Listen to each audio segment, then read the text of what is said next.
अब मोदी ने किया असली काम। 2030 तक भारत अमेरिका को देगा सीधी टक्कर। पाकिस्तान और चाइना का नहीं रहेगा कोई चक्कर। पाकिस्तान मांगेगा भीख, ब्रिटेन भी भारत से लेगा सीख, चीन करेगा बाप बाप। ये है मोदी का भारत को विश्व गुरु बनाने वाला बहुत बड़ा प्लान। 2030 तक देश से खत्म हो जाएगा गरीबी का नामो निशान। ट्रेन से नहीं, गरीब भी हवाई जहाज से भरेगा उड़ान। देख लीजिए मोदी के सपने का भारत। मोदी ने बनाए ऐसे 3 प्लान, विपक्ष का टूट गया सारा गुमान। जो 70 साल में नहीं हुआ, मोदी 8 साल में ऐसे करके दिखाएंगे। अमेरिका में भी भारत की तूती बुलवाएंगे। मोदी के इस फैसले की वजह से चीन हो गया बेगम, पाकिस्तान के तो निकल गए दम। अमेरिका कह रहा है Modi is great PM. Bharat के लिए ढील दिए अब सारे नियम। इस बार जब जापान, रूस, सिंगापुर और दुबई में बजा मोदी का डंका, तो विपक्ष भी बोल पड़ा। मोदी पर अब नहीं रही कोई शंका। मोदी ने बनाया ऐसा प्लान, 2030 तक दुनिया में होगा भारत का नाम। दुनिया का कोई देश भारत की तरफ आंख उठाकर नहीं देख पाएगा। जो भी गद्दारी करेंगे वो दुनिया के नक्शे से मिट जाएगा। भारत को विश्व गुरु बनाने का मोदी का क्या है प्लान? कैसे भारत केवल 8 साल में दुनिया पर राज करने लगेगा? चीन और पाकिस्तान को छोड़ ही दो, अमेरिका भी भारत को सलाम करेगा।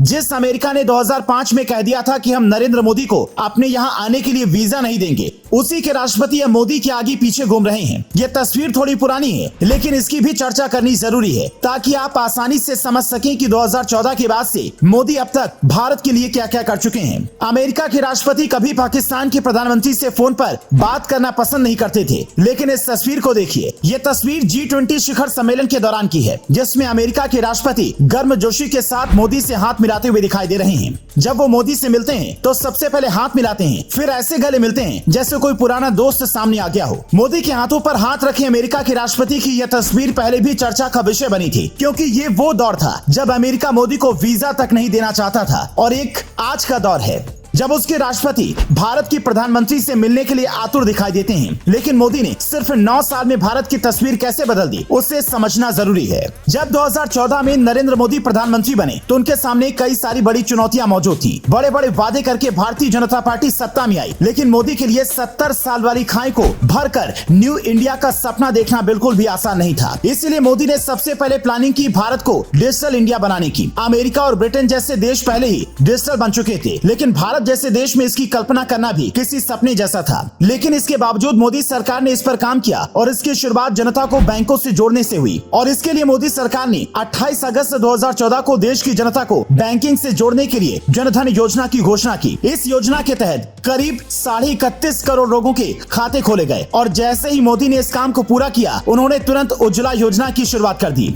जिसकी वजह से गरीब परिवारों के घर तक भी गैस सिलेंडर पहुंच गया। किसी भी देश की सरकार की मोटी कमाई वहां से आने वाले टैक्स से होती है, लेकिन भारत में टैक्सेशन का सिस्टम काफी खराब था। लेकिन मोदी सरकार ने सत्ता में आने की ठीक 3 साल बाद ही संसद में जीएसटी को पास कराया। इसके बाद 2017 में ही इसे लागू भी करवा दिया गया। देश में टैक्स सुधार की दिशा में यह सबसे बड़ा कदम था। इसके आने के बाद अलग अलग तरह के लगने वाले टैक्स खत्म हुए, और भारत एक देश और एक टैक्स के साथ आगे बढ़ा। लेकिन भारत थोड़ा आगे बढ़ ही रहा था कि 2019 में महामारी ने पैर पसारने शुरू कर दिए। इसी के बाद धीरे धीरे पूरे देश में काम प्रभावित हुआ, और करीब 6 महीने तक देश में पूरी तरह ताला लगा रहा। इस दौरान अमेरिका, ब्रिटेन, फ्रांस, जापान जैसे देश में महंगाई बढ़ती चली गई, और ब्रिटेन तो सबसे ज्यादा अभी भी महंगाई की मार झेल रहा है। लेकिन इसके ठीक उलट मौजूदा समय में आज भी भारतीय अर्थव्यवस्था तेजी से आगे बढ़ रही है। भारत ही ऐसा देश है जहां पर आर्थिक मंदी दिखाई नहीं देती। असल में मोदी सरकार ने तमाम आलोचनाओं को सुनते हुए भी टैक्सेशन के साथ साथ इंफ्रास्ट्रक्चर और बुनियादी सुविधाओं को मजबूत करने का काम 8 सालों में किया।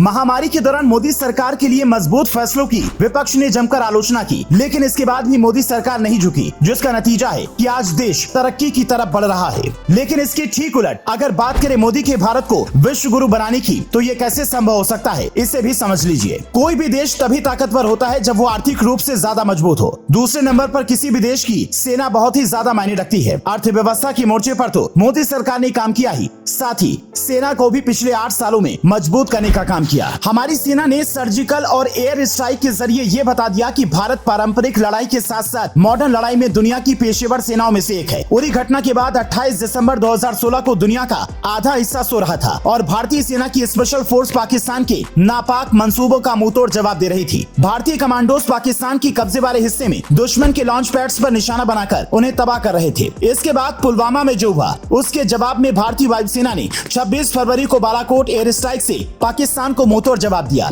भारतीय जवानों ने पाकिस्तान की सीमा में घुसकर आतंकियों के ठिकानों को तबाह कर दिया। ये बात रही मोदी की अब तक किए गए कामों की। अब बात कैसे भारत 2030 तक विश्व गुरु बन पाएगा। भारत की गिनती आज दुनिया की 5 बड़ी अर्थव्यवस्थाओं में की जाती है, लेकिन इसके लिए मोदी सरकार को बहुत मेहनत करनी पड़ी है। आज वैश्विक इकोनॉमी में भारत का स्थान 5वां है और हमारे आगे 4 देश और हैं। इसमें अमेरिका, चीन, जापान और जर्मनी के नाम हैं। दुनिया का सबसे धनवान देश अमेरिका है और दूसरे स्थान पर चीन है। साल 2014 में भारत की जीडीपी की कुल आकार की बात की जाए तो ये 2.04 लाख करोड़ अमेरिकी डॉलर पर थी, जो कि आज बढ़कर 3.46 लाख अमेरिकी डॉलर पर आ गई है। देश की तरक्की में इसके ऑटोमोबाइल सेक्टर का भी बड़ा हाथ होता है और साल 2022 में इस सेक्टर में भी भारत को बहुत बड़ी कामयाबी मिली है और भारत दुनिया का तीसरा सबसे बड़ा ऑटोमोबाइल मार्केट बन गया है। यही वजह है कि उम्मीद की जा रही है कि 2030 तक भारत वापस विश्व गुरु बन जाएगा और सोने की चिड़िया कहलाएगा। प्रधानमंत्री मोदी ने खुद कहा है कि वो भारत का सबसे अच्छा युग आने वाला है।